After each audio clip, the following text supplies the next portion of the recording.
नमस्कार मित्रांनो, ही बघा मी ऊसाला व ऊसातील कांद्याला पाणी देण्यासाठी जुगाड बनवलेलं आहे।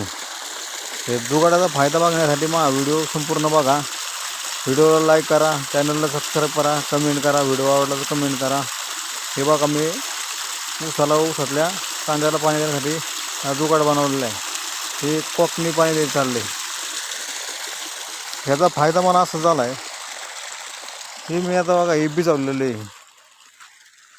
याचा फायदा असा झाला आहे की हे पाणी कोकणी दिल्यामुळे हे मुरत गेलं आहे, त्यामुळे वरती लागलेल्या कांद्याला बी पाणी बसलेलं आहे। बघा तुम्ही हे दिसतं बघा, तेठलं आहे वरतीपर्यंत।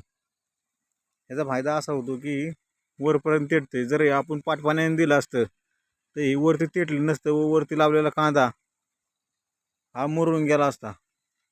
आणि हा जुगाड हे कायमस्वरूपी होतं। कांदा निघून गेला तरी ऊसाला ह्या जुगाडाचा फायदा होतो। व्हिडिओ आवडल्यास लाईक करा, कमेंट करा, माझ्या चॅनलला सबस्क्राईब करा। धन्यवाद।